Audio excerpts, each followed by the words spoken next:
anything else during that presentation. With no disrespect to Michael Dyson, of course. But today we're gonna have James and Professor Turman speak to us about the African.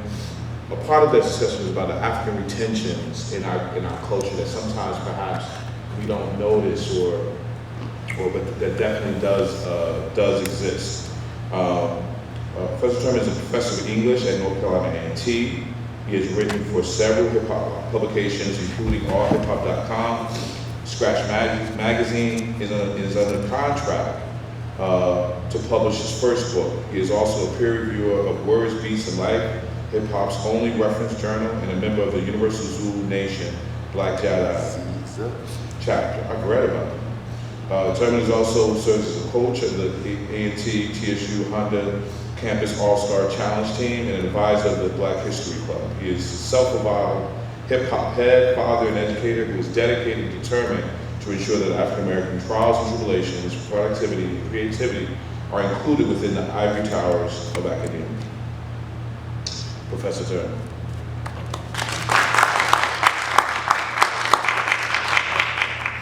James Peterson is the Director of Africana Studies and Associate Professor at Lehigh University in Pennsylvania. He is an MSNBC contributor as well. He is the author of The Hip Hop Underground and the African American Culture Beneath the Surface. The underground is a multifaceted concept in African American culture.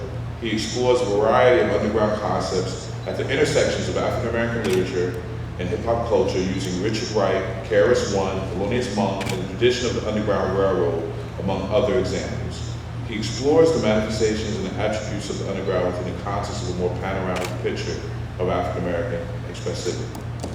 I'm going to start by first just pose a question to Dr. Peterson. What was the inspiration of the writing of your book? Wow, man, I could talk for a couple hours about that. Microphone.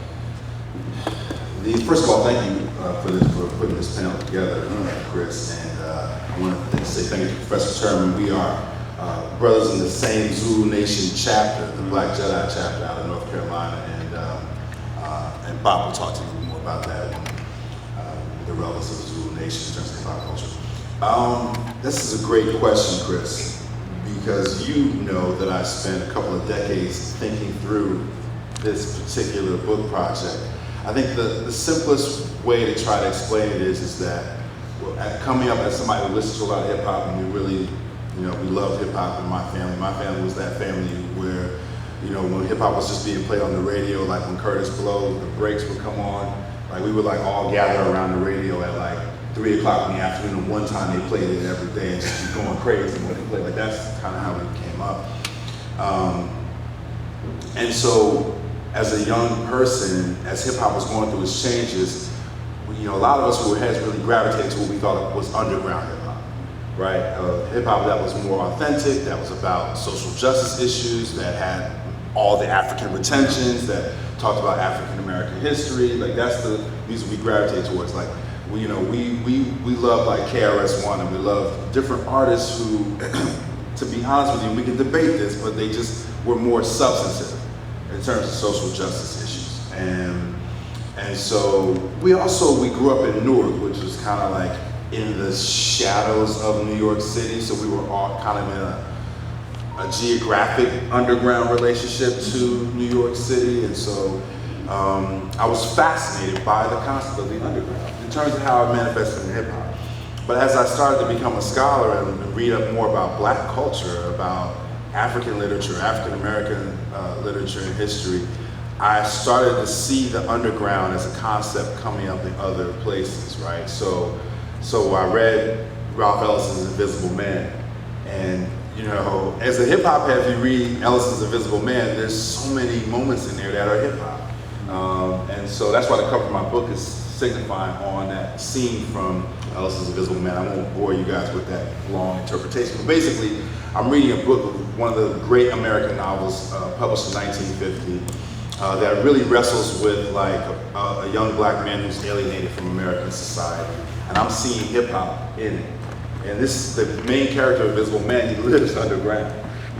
And so that really inspired me to start looking for the concept across Black culture, especially Black literary culture. So that's why I started to look at the Underground Railroad. I started when, Mary Baraka's most famous play is Dutchman, right? It takes place on the subway, right? So all these, I just started seeing the underground everywhere, and that's kind of the inspiration. Professor Turman, tell us about your first book that will be published. What is the title and what is the inspiration? Well, right now I'd like to second James's, man, just totally appreciate you guys just putting this thing on yourself, James and Candy, and the rest of you all for being here. It's absolutely a beautiful thing, man. I can't wait to get back. But in reference to the book is right now tentatively called The Life and Rhymes of Jay-Z. Looking at Jay-Z's work, trying to go a little bit further than Decoded. Kind of felt like Decoded, albeit was decent, was a bit of a love fest.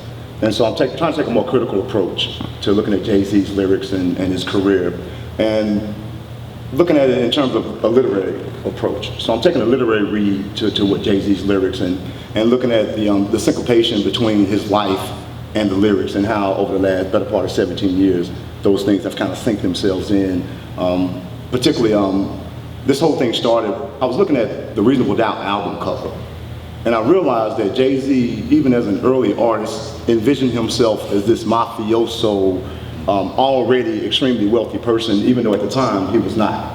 And so then I started looking at, well, how is this reflected in his lyrics over the better part of 17 years? And you can kind of trace what's going on in his life. His lyrics become, for me, almost biographical. And so I thought about, well, can I look at the metaphors, the similes, can I look at how he structures his narratives in the same way that I would read a Toni Morrison novel, or Ralph Ellison's Invisible Man. And so that was the genesis of it. At the time I was writing these blogs, and my blogs became the genesis for the book. Some book agent got a hold of me online, hit me up, and was like, yo, I have these two projects. There was one on Biggie, one on Jay. Jay's my dude, so I was like, yeah, I gotta jump on this Jay-Z business. So, it took me a couple of years, man.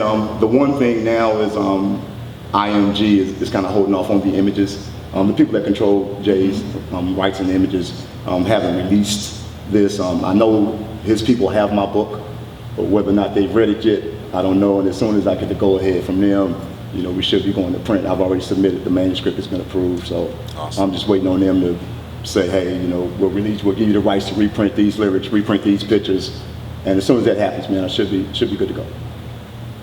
So for those of us, James, that may need just maybe a 20-second, sort of explanation of, not even explanation, just a definition of hip hop. 20 seconds. 20 seconds. Yeah, you're the professor.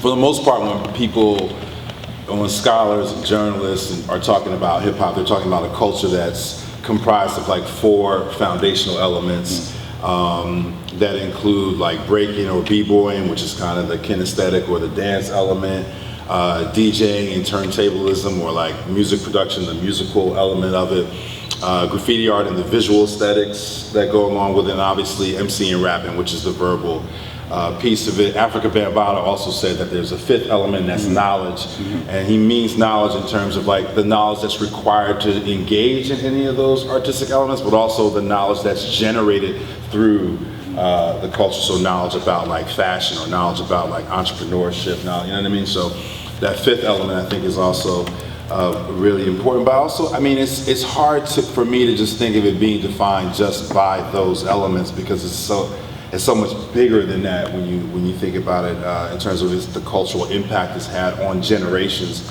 now at this point. But the best way to do a 20-second, or I guess a 2-minute definition would be those 4 elements, and the 5th element being knowledge. Would you like to respond? No, I'll second most of that and say that, for me, KRS-One talks about hip hop as being, hip, stylish, in terms of Dr. Crawford's distinctive substance of style. KRS-One talked about, hip hop is hip, and then it's hop in terms of movement, and in terms of kinesiology of break dancing, the movement of turntables back and forth, the microphone itself, graffiti as well, and knowledge and style and attitude. And I think I oftentimes talk to my students about, hip hop is, I'm in the airport in Miami, I'm going one way, another cat's coming the other way, he got a fitted cap, pull a cock to the side, I look at him, he looked at me. There it is. I mean, it's kind of like a recognition of how you roll, so to speak. So I think, hip hop is a living, breathing thing, I mean, for me, and for somebody from North Carolina, has shaped my life for a very long time. Yeah, there are a couple of concepts I think that help to expand how we might define hip hop culture, and one of them is what I refer to as like this reverse diasporic effect, and the other piece is like a critical listening piece that I'm working on in my new book that's coming out. And so, when the first hip hop course that I taught was a hip hop composition course. It was about writing about hip hop. So, you have these first year composition courses at college, and so I taught a hip hop themed one where, I'm sure you do this all the time, Bob, where, you had to write an album review, you had to like do an autobiographical piece, you had to, there's all these different ways of writing about hip hop culture. And I had a couple of really great students in there. I had a student in that class who wrote his final paper in verse, which was really ill. But one of the things, we had a project in the class where we tried to come up with innovative definitions of what hip hop was. And one of the ones we came up with was that hip hop kind of represents this reverse diasporic effect. So when people define the diaspora, and this is a limited way of defining, but people define the African diaspora as starting from one point, the continent of Africa, and the dispersion of black people and cultures around the world. Now, that dispersion takes different shapes, transatlantic slave trade, some of it's like normal commercial trade, but it's a dispersion of people and cultures and religions and things all over the world. And I think when we say the diaspora today, we're thinking about how do you connect the dots across that whole space. Students in this classroom said that hip hop is like a reverse diasporic effect, that it actually like recollects a